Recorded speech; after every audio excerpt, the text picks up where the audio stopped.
भारतीय संविधान दुनिया का सबसे लंबा लिखित राष्ट्रीय संविधान है।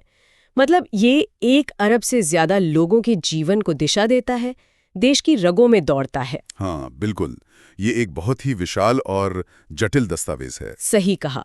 लेकिन एक बहुत ही अजीब सी बात है, अगर हम में से ज्यादातर लोगों से इसके बुनियादी ढांचे या इसकी अनुसूचियों को समझाने के लिए कह दिया जाए तो दिमाग एकदम सुन्न पड़ जाता है। ये बहुत ही रोमांचक सफर होने वाला है, क्योंकि जब हम इन कॉग्निटिव शॉर्टकट्स या मेमोरी नोट्स के पीछे का विज्ञान समझते हैं तो पता चलता है कि ये सिर्फ संविधान की बात नहीं है। बिल्कुल, ये इस बारे में है कि कैसे एक तार्किक प्रवाह, जिसे हम लॉजिक फ्लो कहते हैं, हमारी जटिल जानकारियों को प्रोसेस करने की पूरी प्रक्रिया को ही हैक कर सकता है। मतलब जानकारी तुरंत याद आ जाती है। हाँ, जब हम तथ्यों को एक कहानी या किसी विजुअल नोट के साथ जोड़ देते हैं तो तुरंत स्मरण करना या इंस्टेंट रिकॉल बिल्कुल स्वाभाविक हो जाता है। तो इसी लॉजिक फ्लो के साथ एक देश का निर्माण करते हैं।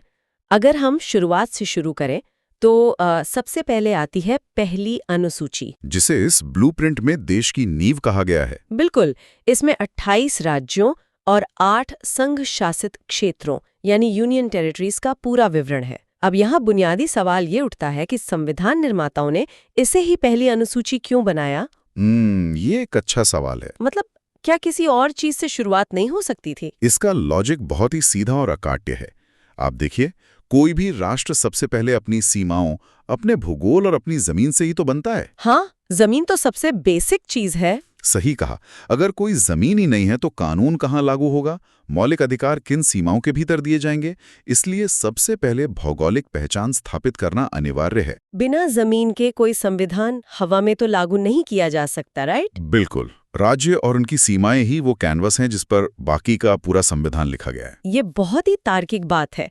पहले एक घर बनेगा, उसकी नींव रखी जाएगी, तभी तो उसके अंदर के नियम तय होंगे। एकदम सही एनालॉजी है। लेकिन घर बनने के बाद जो अगला कदम है, यानी दूसरी और तीसरी अनुसूची का जो सफर है, मुझे सच में थोड़ा अजीब लगा। अच्छा, वो क्यों? क्योंकि इस ब्लूप्रिंट ने इसे एक बहुत ही दिलचस्प लेकिन थोड़े स्वार्थी कॉन्सेप्ट से जोड़ा है। पहले पैसा फिर कसम। हाँ। मतलब दूसरी अनुसूची में वेतन और भत्ते हैं और तीसरी में शपथ। क्या आम जिंदगी में भी लोग नई नौकरी ज्वाइन करते वक्त पहले सैलरी पैकेज देखते हैं और फिर ईमानदारी की कसम खाते हैं? ये बहुत ही मजेदार एनालॉजी दी आपने। मतलब क्या ये थोड़ा निंदनीय या सिनिकल नहीं लगता कि देश के सर्वोच्च पदों पर बैठने वाले लोग पहले अपनी सैलरी पक्की कर रहे हैं और उसके बाद ईमानदारी की शपथ ले रहे हैं? हाँ, पहली नज़र में ये भले ही थोड़ा अजीब लगे, लेकिन इसके पीछे एक बहुत ही गहरी प्रशासनिक और मनोवैज्ञानिक समझ है। ये मानव मनोविज्ञान का एक बेहद सटीक चित्रण है। अच्छा, वो कैसे? और केवल मनोविज्ञानी नहीं, ये पद की स्वतंत्रता से जुड़ा एक अहम मुद्दा है। दूसरी अनुसूची में राष्ट्रपति, राज्यपाल और कैग जैसे सर्वोच्च पदों के वेतन और भत्तों का जिक्र है। हाँ, ये तो पीडीएफ के चित्र में भी दिखाया गया है। तो संविधान निर्माता ये सुनिश्चित करना चाहते थे कि इन पदों पर बैठे लोगों को आर्थिक आजादी हो। अगर उनका वेतन सुरक्षित नहीं होगा तो वो निष्पक्ष होकर काम कैसे करेंगे? ओहो, ये तो मैंने सोचा ही नहीं था। बिल्कुल, आर्थिक सुरक्षा के बाद ही वो तीसरी अनुसूची के तहत बिना किसी डर या पक्षपात के काम करने की शपथ ले सकते हैं। ये नजरिया वाकई से देखने का एक नया तरीका देता है। मतलब आर्थिक आजादी ही असल आजादी की नींव है। एकदम सही। और इसे याद रखने के लिए इस ब्लूप्रिंट में जो विजुअल ट्रिक्स दी गई हैं वे कमाल की हैं। जैसे दूसरी अनुसूची के लिए 2 नंबर का पैसा वाला कॉग्निटिव शॉर्टकट इस्तेमाल किया गया है। हाँ, ये बहुत ही क्रिएटिव ट्रिक है ना? और यहाँ 2 नंबर का मतलब किसी भ्रष्टाचार से नहीं है, बल्कि ये दिमाग को तुरंत वेतन शब्द से जोड़ने की एक शानदार ट्रिक है। जैसे ही हम 2 सोचते हैं, पैसा दिमाग में आता है और पैसा मतलब वेतन, राइट। और एक बार पैसे और वेतन की बात पक्की हो गई तो फिर आता है अगला कदम, शपथ ग्रहण, जो कि तीसरी अनुसूची है। हाँ, तीसरी अनुसूची मंत्रियों, न्यायाधीशों और अन्य अधिकारियों की शपथ से जुड़ी है। यहाँ जो विजुअल ट्रिक इस्तेमाल की गई है वो बहुत ही साधारण लेकिन प्रभावी है। हाँ, वो 3 अक्षरों वाली ट्रिक। बिल्कुल। शपथ शब्द को अगर हम हिंदी में लिखें तो उसमें ठीक 3 अक्षर आते हैं, श, प और थ, और ये संविधान की तीसरी अनुसूची है। ये एक परफेक्ट उदाहरण है कि कैसे हम अपने दिमाग के लिए रास्ते आसान कर सकते हैं। हाँ, कोई कंफ्यूजन नहीं है। जब भी कोई तीसरी अनुसूची के बारे में सोचेगा तो उसे कुछ रटने की जरूरत नहीं है। बस दिमाग में 3 अक्षरों वाला शब्द शपथ कौंधेगा। एकदम सही बात है। खैर, अब हमारे पास जमीन है, वेतन तय हो गया है और लोगों ने शपथ भी ले ली है। लेकिन इस शपथ लिए हुए नेता देश भर में प्रशासन चलाने के लिए कैसे बांटे जाएंगे? यहीं से हमारा अगला सेक्शन शुरू होता है। हाँ, ये सवाल हमें चौथी से छठी अनुसूची की तरफ ले जाता है, जो प्रतिनिधित्व और प्रशासन के बारे में है। राइट। तो चौथी अनुसूची राज्यों और संघीय क्षेत्रों से राज्यसभा में सदस्यों के बंटवारे से संबंधित है और इसे याद रखने के लिए एक बहुत ही खास चित्र है। एक कंपास का डिजाइन इस्तेमाल किया गया है। कंपास एक बहुत ही बेहतरीन एनालॉजी है इस चीज को समझने के लिए। वो कैसे? कंपास में 4 दिशाएं होती हैं, उत्तर, दक्षिण, पूरब और पश्चिम। लॉजिक ये है कि देश के इन चारों दिशाओं के हर राज्य से प्रतिनिधि चुनकर राज्यसभा में आते हैं। तो 4 दिशाएं मतलब चौथी अनुसूची। बिल्कुल, ये राज्यसभा की असल भावना को भी दर्शाता है। लोकसभा जहां सीधे लोगों का प्रतिनिधित्व करती है, वहीं राज्यसभा राज्यों की आवाज है। देश के चारों कोनों से राज्यों का प्रतिनिधित्व चौथी अनुसूची सुनिश्चित करती है। सही कहा। इसके बाद आती है 5वीं अनुसूची। ये अनुसूचित क्षेत्रों यानी शेड्यूल्ड एरियाज और अनुसूचित जनजाति के प्रशासन के बारे में है। हाँ, ये एक बहुत ही महत्वपूर्ण हिस्सा है। और इस ब्लूप्रिंट में शेड्यूल्ड शब्द के पहले अंग्रेजी अक्षर एस को गणित के नंबर 5 के बराबर रखा गया है, क्योंकि दोनों की बनावट लगभग एक जैसी है। S बराबर 5 मतलब 5वीं अनुसूची। ये एक परफेक्ट कॉग्निटिव शॉर्टकट है। लेकिन यहाँ मैं थोड़ा रुकना चाहूंगी। क्या ये S बराबर 5 वाला तरीका सिर्फ एक और तरह का रट्टा मारना नहीं है? अच्छा, आपको ऐसा क्यों लगता है? मतलब हम कॉन्सेप्ट समझने के बजाय अक्षरों की शक्ल याद कर रहे हैं। ये एक बहुत ही वाजिब सवाल है। लेकिन कॉग्निटिव मनोविज्ञान के नजरिए से देखें तो ये रट्टा मारना नहीं है। तो फिर ये क्या है? रटने का मतलब है किसी जानकारी को बिना किसी सहारे के बार बार दोहराकर दिमाग में ठूसने की कोशिश करना। इसके विपरीत S बराबर 5 एसोसिएटिव मेमोरी यानी जोड़ने वाली स्मृति। हाँ, जोड़ने वाली स्मृति का एक उत्कृष्ट उदाहरण है। हमारा दिमाग पैटर्न्स और दृश्य समानताओं को पहचानने में माहिर होता है। ये बात तो है। जब हम किसी अमूर्त अवधारणा को किसी जानी पहचानी दृश्य छवि से जोड़ देते हैं तो दिमाग के लिए उसे खोजना आसान हो जाता है। यह बस उस जानकारी तक पहुंचने का एक बुकमार्क है, पूरी जानकारी का विकल्प नहीं। हाँ, ये एक अच्छा बचाव है। बुकमार्क्स वाकई काम आते हैं जब बहुत सारी जानकारी हो। बिल्कुल। तो अब प्रशासन की ही बात चल रही है तो छठी अनुसूची पर आते हैं। ये विशेष रूप से 4 राज्यों असम, मेघालय, त्रिपुरा और मिजोरम के जनजातीय क्षेत्रों के प्रशासन के बारे में है, जिन्हें अक्सर शॉर्ट में AMTM कहा जाता है। Right, AMTM। लेकिन ब्लूप्रिंट में यहाँ एक बहुत बड़ा अलर्ट है जिसे एग्जाम ट्रैप कहा गया है। तो इन 4 राज्यों को याद रखने में सबसे बड़ी गलती क्या होती है? यहाँ सबसे दिलचस्प बात यह है कि परीक्षा बनाने वाले या कोई भी विश्लेषक ये बात बहुत अच्छी तरह से जानता है कि लोग AMTM रटकर ही आते हैं। हाँ, शॉर्टकट तो सब रट लेते हैं। M से मेघालय है और M से मिजोरम है, लेकिन भारत के उत्तर पूर्व में एक और महत्वपूर्ण राज्य है जो M से शुरू होता है। अरे हाँ, मणिपुर। बिल्कुल, मणिपुर। और यहीं पर ये ट्रैप या जाल बिछाया जाता है। अक्सर विकल्पों में मेघालय या मिजोरम की जगह मणिपुर डाल दिया जाता है और लोग M देखकर कंफ्यूज हो जाते हैं। उफ, ये तो सच में एक ट्रैप है। तो इस जाल से बचने का मास्टर स्ट्रोक क्या है? ब्लूप्रिंट में इसका जो लॉजिक दिया गया है वो बहुत ही मजेदार है। हाँ, मेरे हिसाब से भी इस पूरे विश्लेषण का सबसे मजेदार हिस्सा यही है। लॉजिक ये है कि मणिपुर के नाम में ही मणि यानी एक कीमती पत्थर छिपा है। राइट। अब जिसके पास पहले से ही इतनी मूल्यवान मणि है, उसे इन बाकी 4 राज्यों की तरह किसी विशेष प्रशासनिक संरक्षण की जरूरत ही क्यों पड़ेगी? ये एक बहुत ही सुंदर और प्रभावी कॉग्निटिव शॉर्टकट है। ऐतिहासिक और भौगोलिक रूप से देखें तो इन चारों राज्यों की जनजातीय संस्कृति काफी अलग थी, जिसके लिए उन्हें स्वायत्त जिलों का विशेष दर्जा दिया गया। हाँ, ऑटोनॉमस डिस्ट्रिक्ट्स। लेकिन याद रखने के लिहाज से ये मणि वाला लॉजिक एक बार दिमाग में बैठ गया तो कोई भी कभी भी मेघालय और मिजोरम को मणिपुर के साथ कंफ्यूज नहीं करेगा। बिल्कुल नहीं।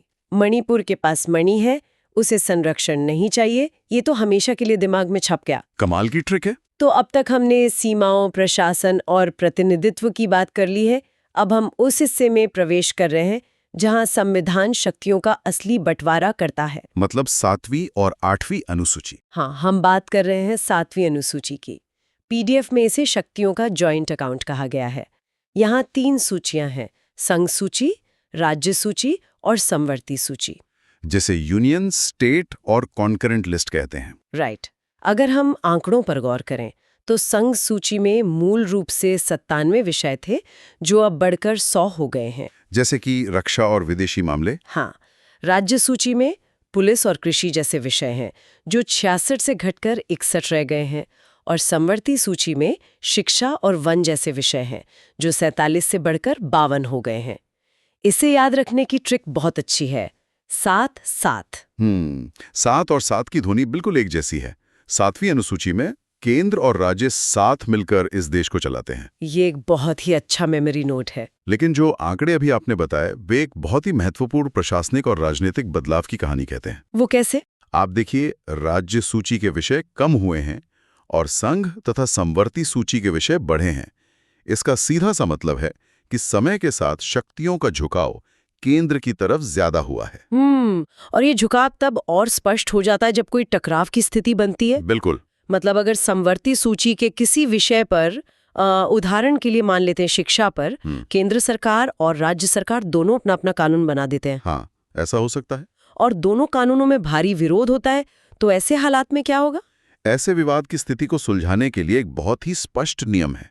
इसे घर के मुखिया के नियम की तरह समझा जा सकता है। घर का मुखिया मतलब केंद्र सरकार? हाँ, जब भी समवर्ती सूची के किसी विषय पर विवाद होगा तो घर के मुखिया यानी केंद्र सरकार का कानून ही मान्य होगा और राज्य का कानून स्वतः ही समाप्त हो जाएगा। हाँ, तो ये बिल्कुल एक जॉइंट अकाउंट की तरह काम करता है। एकदम सही। जहां अकाउंट तो दोनों का है, लेकिन आखिरी और बड़ा फैसला प्राइमरी अकाउंट होल्डर का ही चलता है। और इस देश में प्राइमरी होल्डर केंद्र सरकार ही है। बिल्कुल सही पकड़ा आपने। ये एक बहुत ही व्यवहारिक व्यवस्था है जो देश को टूटने से बचाती है। खैर, शक्तियों के बंटवारे के बाद अब बात करते हैं देश की सांस्कृतिक पहचान की, यानी भाषाओं की। 8वीं अनुसूची। हाँ, 8वीं अनुसूची, जिसे भाषाओं का गणितीय जादू कहा जा सकता है। मूल रूप से इसमें 14 भाषाएं थीं, जो अब बढ़कर 22 हो गई हैं। इसकी पहली ट्रिक बहुत ही सरल है, 8 = पाठ। हाँ, क्योंकि पाठ हमेशा किसी न किसी भाषा में ही पढ़ा जाता है। राइट। लेकिन इसके संशोधनों को याद रखने का जो गणितीय फॉर्मूला इस ब्लूप्रिंट में है, उसने सचमुच हैरान कर दिया मुझे। ये फॉर्मूला इस बात का सटीक उदाहरण है कि कैसे हमारा दिमाग गणितीय पैटर्न्स को देखकर रोमांचित हो जाता है। बिल्कुल। जरा इस पैटर्न की खूबसूरती को देखिए। 21वां संशोधन होता है 1967 में, जिसके जरिए सिंधी भाषा जोड़ी जाती है। ठीक है। फिर काफी सालों बाद 71वां संशोधन होता है 1992 में, जिसमें कोंकणी, मणिपुरी और नेपाली भाषाएं जोड़ी जाती हैं। 3 और भाषाएं। अब अगर इन दोनों संशोधनों के नंबर को जोड़ दिया जाए, यानी 21 और 71, तो जवाब आता है 92। अरे वाह। और सबसे हैरानी की बात यह है कि अगला संशोधन, जिसमें मैथिली, संथाली, डोगरी और बोडो जोड़ी गईं, वो साल 2003 में हुआ। 92वां संशोधन ही था। हाँ। 21 + 71 = 92। ये कोई जादूगर की चाल जैसा लगता है। ये वाकई में एक अद्भुत संयोग है। लेकिन कॉग्निटिव साइंस के नजरिए से देखें तो यही वो चीज है जिसे मानव मस्तिष्क हमेशा खोजता रहता है, एक पैटर्न जो चीजों को हमेशा के लिए लॉक कर ले। बिल्कुल। जब हम किसी बिखरी हुई जानकारी में ऐसा गणितीय या तार्किक पैटर्न देख लेते हैं तो वो जानकारी हमारे सबकॉन्शियस माइंड में हमेशा के लिए लॉक हो जाती है। और याद करना आसान हो जाता है। हाँ, ये एक ऐसा आहा मोमेंट होता है जो सीखने की प्रक्रिया को बोझ से निकालकर एक मजेदार खेल में बदल देता है। लॉक होने की बात से मुझे 9वीं अनुसूची याद आ गई, जो कि 9वीं से 12वीं अनुसूची वाले हमारे आखिरी सेक्शन का हिस्सा है। एक जीवंत दस्तावेज का विकास। हाँ, इस ब्लूप्रिंट में 9वीं अनुसूची को एक बहुत बड़ी भारी भरकम तिजोरी के रूप में दिखाया गया है। ये बहुत दिलचस्प है क्योंकि मूल संविधान में केवल 8 अनुसूचियां ही थीं। राइट। 9वीं अनुसूची को तो बाद में जोड़ा गया, प्रथम संशोधन द्वारा 1951 में। ये भूमि सुधार और जमींदारी उन्मूलन से संबंधित है, और इसके लिए जो ट्रिक दी गई है वो है 9 = NO। और ये एनओ भारतीय राजनीतिक इतिहास का एक बहुत ही ऐतिहासिक और ताकतवर एनओ था। अच्छा, वो कैसे? आप देखिए 1950 के दशक की शुरुआत में देश आज़ाद हुआ ही था और वो मुख्य रूप से एक कृषि प्रधान देश था। समानता लाने के लिए जमींदारों से अतिरिक्त जमीन लेके किसानों में बांटना बहुत जरूरी था। हाँ, भूमि सुधार तो जरूरी थे। लेकिन उस समय संपत्ति का अधिकार एक मौलिक अधिकार हुआ करता था।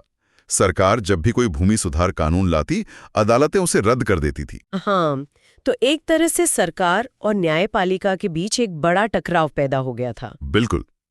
और इसी गतिरोध को तोड़ने के लिए तत्कालीन सरकार ने 9वीं अनुसूची बनाई।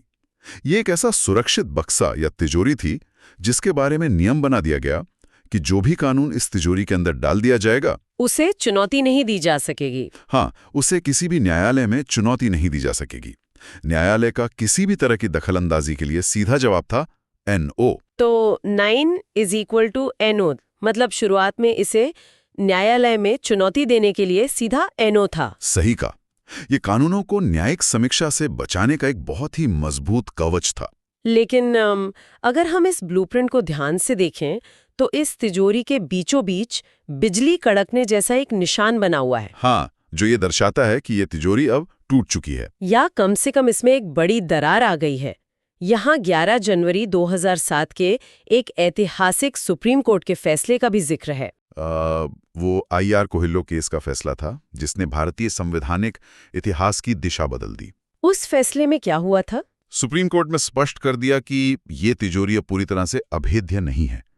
अगर कोई भी कानून जो इस 9वीं अनुसूची में डाला गया है वो नागरिकों के मौलिक अधिकारों का हनन करता है या संविधान के मूल ढांचे को नुकसान पहुंचाता है। बिल्कुल, तो अदालत उस तिजोरी को खोलकर उसकी न्यायिक समीक्षा कर सकती है। यानी वो पुराना नो अब हमेशा के लिए खत्म हो चुका है। पुराना नो खत्म। अरे वाह! अब कोई भी कानून अंध संरक्षण का दावा नहीं कर सकता। ये एक बहुत ही शानदार उदाहरण है कि कैसे हमारा संविधान समय के साथ खुद को इवॉल्व करता है। एकदम सही। चलिए अब आगे बढ़ते हैं 10वीं अनुसूची की ओर। ये 52वें संशोधन द्वारा 1985 में जोड़ी गई। ब्लूप्रिंट में इसे राजनीति की सफाई का नाम दिया गया है। ये बहुत ही दिलचस्प दौर था राजनीति का। हाँ, और इसकी जो राइमिंग ट्रिक है वो बहुत ही कैची है। 10 = दल बदल। ये एक जितनी आसान लग रही है, इसके पीछे का इतिहास उतना ही उथल पुथल भरा रहा है। 1960 और 70 के दशक में भारतीय राजनीति में एक ऐसा दौर आया था जिसे आया राम गया राम की राजनीति कहा जाता था। आया राम गया राम मतलब लोग बहुत पार्टियां बदलते थे। बिल्कुल। नेता चुनाव जीतने के बाद मंत्री पद या पैसों के लालच में रातों रात अपनी पार्टियां बदल लेते थे। कई बार तो एक ही दिन में कई बार पार्टियां बदली गईं। बाप रे, इससे तो सरकारों में भारी अस्थिरता आ गई होगी। कोई भी सरकार अपना कार्यकाल पूरा ही नहीं कर पाती होगी। एकदम सही। इस राजनीतिक अस्थिरता ने पूरे देश के प्रशासन को पंगु बना दिया था। इसी को रोकने के लिए, इस राजनीतिक भ्रष्टाचार की सफाई के लिए 1985 में ये दल बदल विरोधी कानून यानी 10वीं अनुसूची लाई गई। तो 10 = दल बदल। हाँ, अब 10 और दल बदल की ध्वनि आपस में इतनी गहराई से जुड़ जाती है कि एक बार इसका इतिहास समझने के बाद इसे भूल पाना असंभव है। बिल्कुल। और अब हम इस संवैधानिक विकास यात्रा के आखिरी पड़ाव पर पहुंच गए हैं, 11वीं और 12वीं अनुसूची।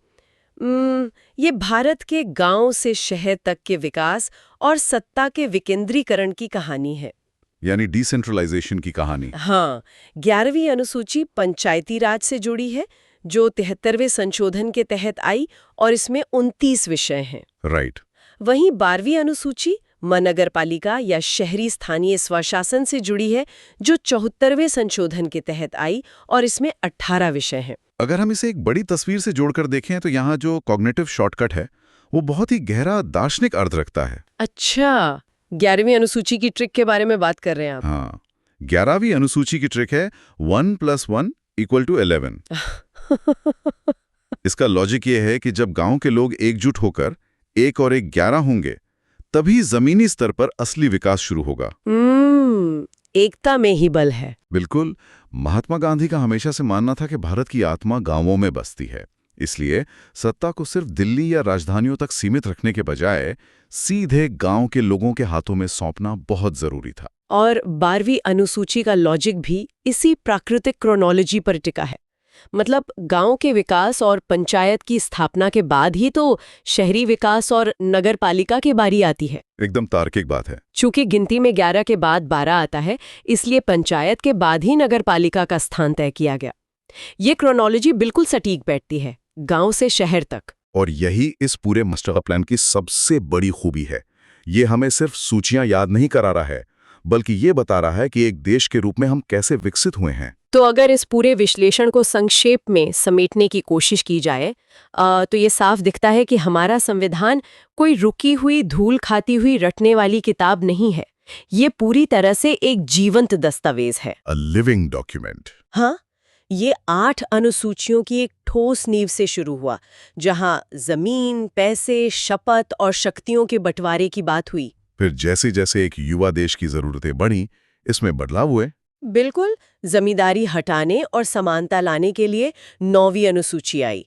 फिर राजनीति में अवसरवादिता को साफ करने के लिए 10वीं अनुसूची आई, और आखिर में लोकतंत्र को सच में लोगों तक पहुंचाने के लिए 11वीं और 12वीं अनुसूची जोड़ी गईं। ये कोई रटने वाली बात नहीं, बल्कि समय के साथ आगे बढ़ने वाला विकास का एक पूरा क्रम है। तार्किक क्रम है। कुल तो इसी विचार के साथ हम आज के इस गहन विश्लेषण को यहीं समाप्त करते हैं।